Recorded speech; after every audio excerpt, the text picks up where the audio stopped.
det gøy? Er ikke lov å stoppe. Er det så gøy? Vi kjørte opp i jeg og pappa. Oi, Vi kult. kjørte loke der jeg og pappa kranglet litt. Loka dere da, eller? Ja. Ja. Vi tenkte vi skulle prøve 9, vet du, for at det er straks til høyre oppe på toppen der. Men det hadde de ikke preppa, det var litt lite snø der, så vi kjørte med...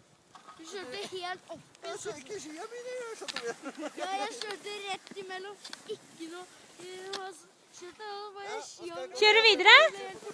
Skal tante kjøre foran, og så skal jeg filme deg?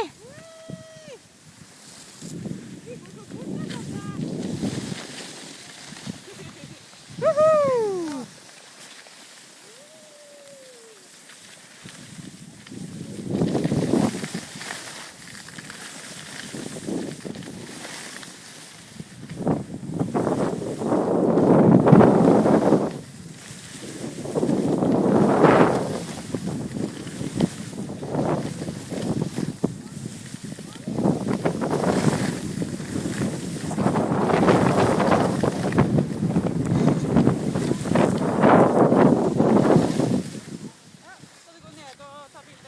Kan vi gjøre.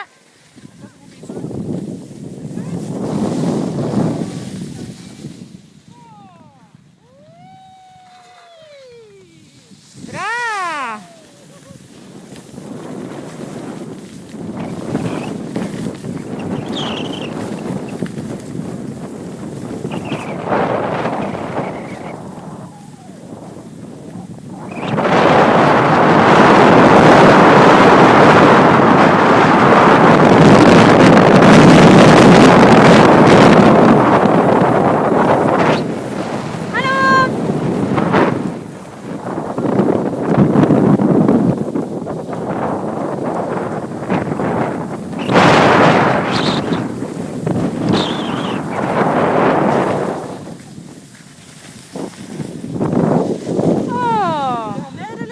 Nå må vi ha papir.